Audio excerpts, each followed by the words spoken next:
pertama ingin saya sampaikan bahwa kita tentunya yang saya selalu bangga ya, baik di dalam negeri maupun luar negeri, Indonesia adalah salah satu negara terbesar di dunia, nomor 4, penduduknya 275 juta, itu yang harus menjadi kita bangga dulu. Kata Bu Menteri itu, negara boleh besar, Anda semua juga harus punya cita-cita yang besar. Jadi ini kalau saya flashback, saya waktu sekolah S2 S3 gitu ya, tahun 2000 gitu. Meskipun Indonesia negara besar, tetapi yang sekolah di luar negeri hanya sedikit sekali dibandingkan dengan orang China, orang Korea, orang mana ya, baik di Jepang maupun di Eropa maupun di Amerika gitu. Jadi Ibu Menteri juga sedih sekali gitu ngelihatnya ya, bagaimana kita betul-betul menjadi negara besar gitu kalau komunitas yang studi, baik terutama waktu itu di luar negeri masih sedikit sekali. Kita harus tingkatkan secara signifikan gitu ya. Dan Indonesia adalah negara yang penuh dengan harapan.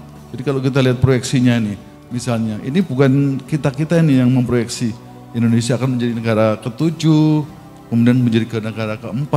Nah sekarang Indonesia adalah negara ke-16 paling besar dunia. Karena kita menjadi negara G20 dan banggalah kita di situ, dan diproyeksikan akan menjadi ke-7 dan ke-4. Itu kan istilahnya Pak Erick Thohir bukan kaleng-kaleng ya kan.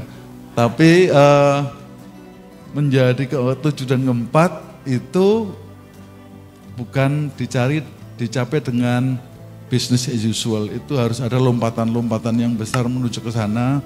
Saya jadi ingat, dan lompatan besar itu pada akhirnya bersandar kepada SDM. Ya, SDM sering dibilang, oh penting-penting, tapi kadang-kadang actionnya apa sih yang konkret gitu. Ini yang menjadi penting bagi kita semua. Coba next slide.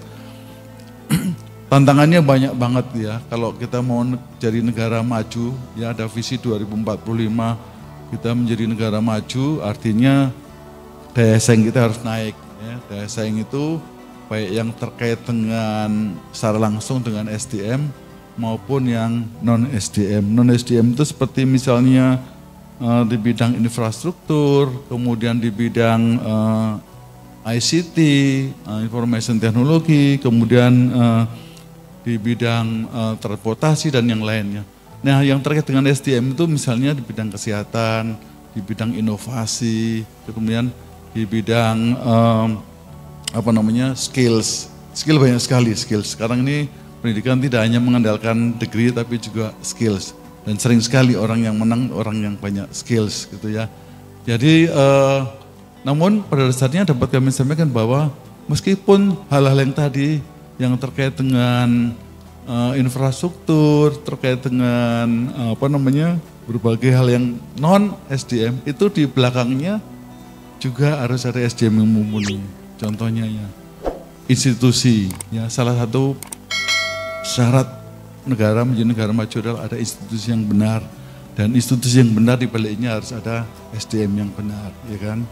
Kemudian juga inovasi juga harus ada SDM yang benar. Jadi benar sekali kalau waktu itu Bu Sri Mulyani tahun 2010 kemudian menggagas yang disebut dengan dana abadi, karena kita ingin bisa mempercepat pengembangan SDM ini agar kita bisa mengejar ketertinggalan dari berbagai negara lain, terutama negara-negara yang setara dengan Indonesia. Ya 2010 itu momentum karena kita merasakan bahwa Indonesia ada bonus demografi yang besar. Ini harus dimanfaatkan, karena kalau bonus demografi, saya asumsinya tahu ya bonus demografi.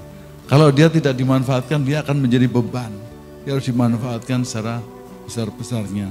Kemudian yang kedua, kita sudah merasa di tahun 2010 itu fondasi-fondasi untuk pendidikan dasar dan menengah di Indonesia sudah cukup settle.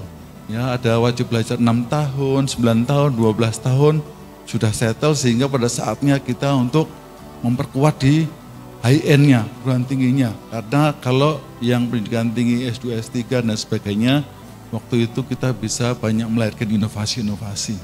Dan Indonesia masih sangat kurang kalau dibandingkan negara lain untuk yang pendidikan S2, S3. Oleh karena itu kenapa nature-nya LPDP itu native-nya menyekolahkan S2 dan S3 sejak awal. Dan waktu itu hanya ke luar negeri, tapi ke sini sekarang dengan kapasitas yang semakin besar, maka kita juga melihat perguruan tinggi di Indonesia juga semakin bagus, maka kita kasih kesempatan yang sama, tergantung pilihan apakah di dalam negeri dan di luar negeri. Saya senang sekali, saya bergabung dengan LPDP 2 tahun yang lalu. Dulu LPDP pertama kali hanya 1.000 orang, kemudian rata-rata sekitar 2.000, 3.000, 2 tahun terakhir ini 5.000, 6.000, tahun ini 7.000.